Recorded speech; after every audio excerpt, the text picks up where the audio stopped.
ఇక డీటెయిల్స్ చూస్తే gun park అమరవీరుల స్తూపం వద్ద బీఆర్ఎస్ ఎమ్మెల్యేలు ఎమ్మెల్సీలు నివాళులర్పించారు. తెలంగాణ రాష్ట్ర సాధనలో భాగంగా పదవీ త్యాగంతో ప్రారంభమైన పార్టీని ప్రాణత్యాగానికి కూడా రాష్ట్ర సాధన కోసం సిద్ధపడి మా నాయకుడు తెలంగాణ మహానాయకుడు కేసీఆర్ గారు దీక్షకు దిగి 11వ రోజు దేశ రాజకీయ వ్యవస్థను మొత్తం పార్లమెంటు వేదికగా అతలాకుతలం చేసి దేశ రాజకీయ వ్యవస్థ మెడలు వంచి తెలంగాణ ప్రజా కదలికలతో ఢిల్లీ పాలకుల గుండెల్లో గుబులు పుట్టించిన రోజు డిసెంబర్ 9. ఈరోజు ఆ డిసెంబర్ 9 ఏ రోజైతే దీక్ష ఫలవంతమైందో, దీక్ష విజయవంతమైందో ఆ రోజును దీక్షా విజయ దివస్ గా మేమందరం కూడా జరుపుకుంటా ఉన్నాం. ఈ సందర్భంగా తెలంగాణ అమరవీరులకు, విద్యార్థి అమరవీరులకు, తెలంగాణ ఉద్యమంలో అసూలు వాసిన అమరవీరులందరికీ కూడా ఘనంగా నివాళి అర్పించి ఈరోజు గన్ పార్క్ నుంచి మళ్ళీ బయలుదేరి అసెంబ్లీ సమావేశాలకి బీఆర్ఎస్ పార్టీ సభ్యులందరం కూడా, శాసనసభ్యులు, శాసన మండలి సభ్యులందరం కూడా వెళ్లబోతా ఉన్నాం. ఈ సమావేశాల్లో ప్రజా గొంతుకై రాష్ట్ర ప్రజల తరఫున రాష్ట్రంలో నెలకొని ఉన్న అన్ని సమస్యల గురించి మాట్లాడతాం.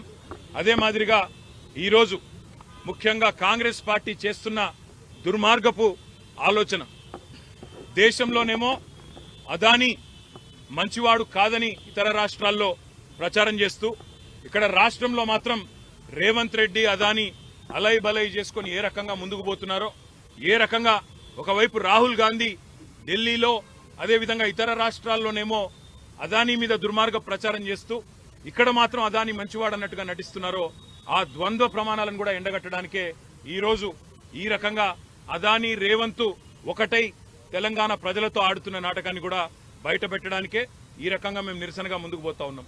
అదే మాదిరిగా రాష్ట్రంలో నెలకొని ఉన్న ప్రతి సమస్యని కూడా, గురుకుల పాఠశాలలో నెలకొని ఉన్న సమస్యలు కావచ్చు, రైతాంగంలో నెలకొని ఉన్న సమస్యలు కావచ్చు, లగచర్లలో దౌర్జన్యంగా భూములు లాక్కుంటున్న వైనం కావచ్చు, అదే మాదిరిగా నెరవేరని గ్యారంటీలు, ఇచ్చిన 420 హామీలు, వాటిని తుంగలో దొక్కిన వైనం, అన్నింటికి మించి తెలంగాణ అస్తిత్వం మీద జరుగుతున్న దాడి, ఇవాళ తెలంగాణ తల్లినే మారుస్తానంటున్న రేవంత్ రెడ్డి యొక్క దుర్మార్గపు ఆలోచనను కూడా నిరసిస్తూ మేమందరం కూడా ఈరోజు శాసనసభ సమావేశాల్లో మా పార్టీ తరఫున, తెలంగాణ ప్రజల తరఫున మా పార్టీ యొక్క ఆలోచన విధానాన్ని, తెలంగాణ ప్రజల యొక్క ఆర్తిని ఈ రెండు సభల్లో కూడా వినిపిస్తాం.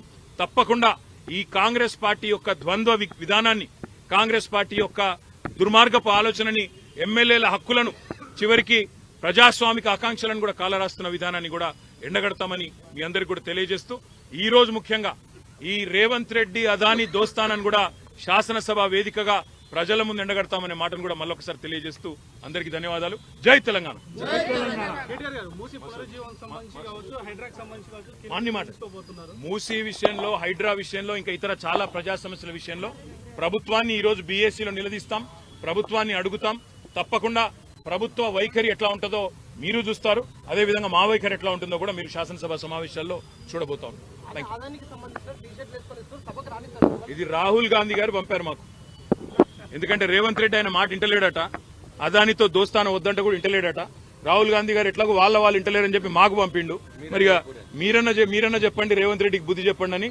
మరి ఆయన జాతీయ స్థాయిలో ప్రతిపక్ష నాయకుడు కాబట్టి ఆయన కొద్ది గౌరవం ఇవ్వాలి కాబట్టి తీసుకున్నాం. మరి రేవంత్ రెడ్డి గారి వైఖరి